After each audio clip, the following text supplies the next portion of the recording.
Hello मित्रों, मैं doctor Manish Kumar, assistant professor वाणिज्य, ख्वाजा मुइनुद्दीन चिश्ती लैंग्वेज यूनिवर्सिटी लखनऊ। मित्रों, आज मेरा टॉपिक है अकाउंटिंग प्रिंसिपल्स, लेखांकन के सिद्धांत।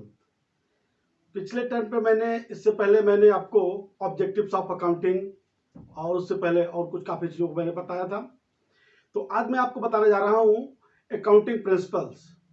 एक अकाउंटिंग के क्या सिद्धांत हैं, क्या प्रिंसिपल्स हैं, तो बताते हैं। Some rules have been set for preparing a financial statement. These rules are usually called basic principles. Basic सिद्धांत क्या होते हैं? सबसे पहला सिद्धांत आता है business entity principles. Under this principle it is assumed that the business is considered to be separate entity from owner. इस कॉन्सेप्ट में या इस प्रिंसिपल में, बिजनेस एंटिटी कॉन्सेप्ट प्रिंसिपल में बताया जाता है कि बिजनेस और बिजनेसमैन दोनों अलग अलग एंटिटी हैं।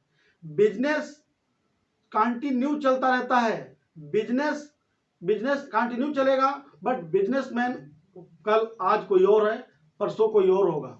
व्यापार मरता नहीं है, व्यापारी मर सकता है। आज व्यापार कोई और कर रहा है, कल व्यापार कोई और करेगा।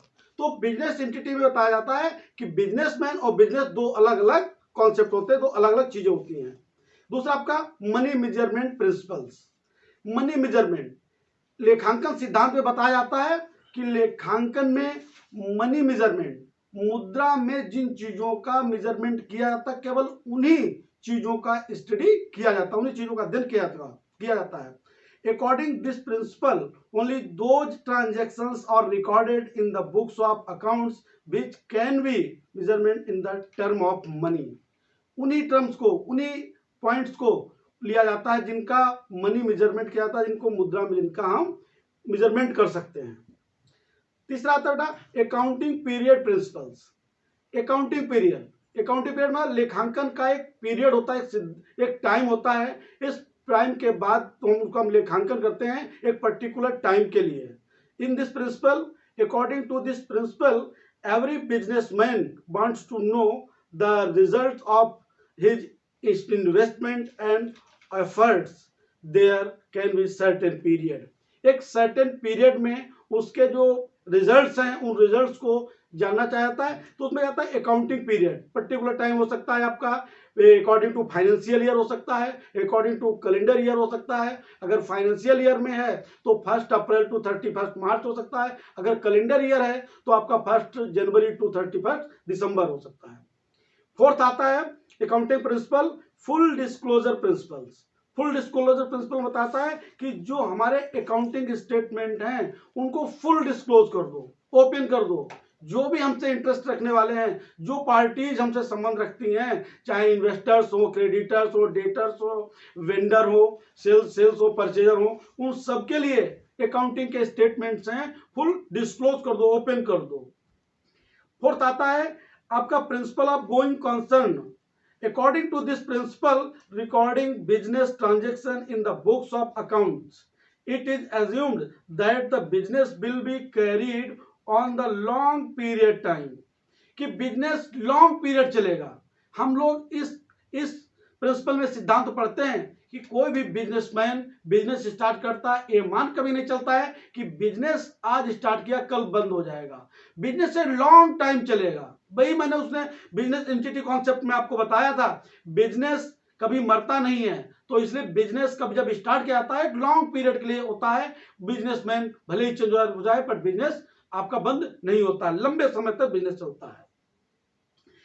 और नेक्स्ट पॉइंट आपका प्रिंसिपल आपका आता है प्रिंसिपल ऑफ कास्ट और principle of historical cost. According to this principle, आपका फिक्स्ड असेट्स और आपका recorded at the price at which they are required. मतलब बता रहे हैं कि फिक्स्ड असेट्स को उस बिंदु पे रिकॉर्ड किया जाता है जिस पे उसकी रिक्वायरमेंट होती है, जिस पॉइंट पे उसकी हमको नीड होती है। तो इसका आता है प्रिंसिपल ऑफ मैचिंग मतलब मिलान करना। अकाउंटिंग प्रिंसिपल्स में ये मेन पॉइंट है कि जो बाद में अकाउंटिंग स्टेटमेंट है उनको मैच किया जाता है, मिलाया जाता है।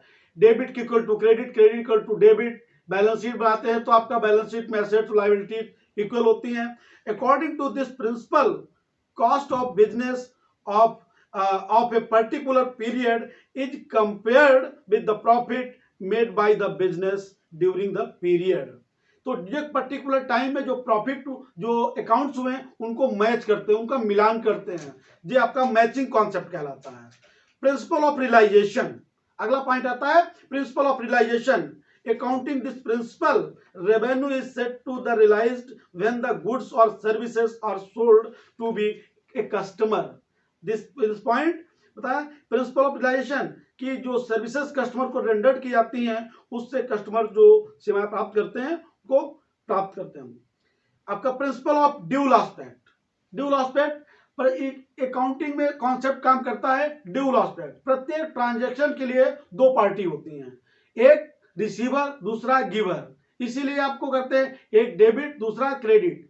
इस कॉमर्स में एक ट्रांजैक्शन एक होता है, उस ट्रांजैक्शन से दो लोग प्रभावित होते हैं, एक गिवर दूसरा रिसीवर, इसलिए कहा जाता है प्रिंसिपल ऑफ ड्यूल एस्पेक्ट। तो according to this principle every transaction has two aspects, debit and credit। These two aspects are receiving aspect and giving aspect। एक होता रिसीवर दूसरा giver. Principle of evidence, next point आता है principle of evidence. इस सिद्धांत में, इस principles में हमको बताया जाता है कि अगर कहीं रिक्वायरमेंट हो तो जो अकाउंटिंग स्टेटमेंट, जो मैंने going concern concept, matching concept, तो इनको हम एविडेंस के रूप में हम प्रस्तुत कर सकें, शो कर सकें। According to this principle that all accounting must be based on objective of evidence। सारे लेखांकन के स्टेटमेंट्स एविडेंस यानी कि एविडेंस के तौर पे फॉलो किए जाते हैं। अगर मुझे कहीं प्रस्तुत करने पड़े एविडेंस के रूप में तो उनको हम प्रस्तुत कर सकें।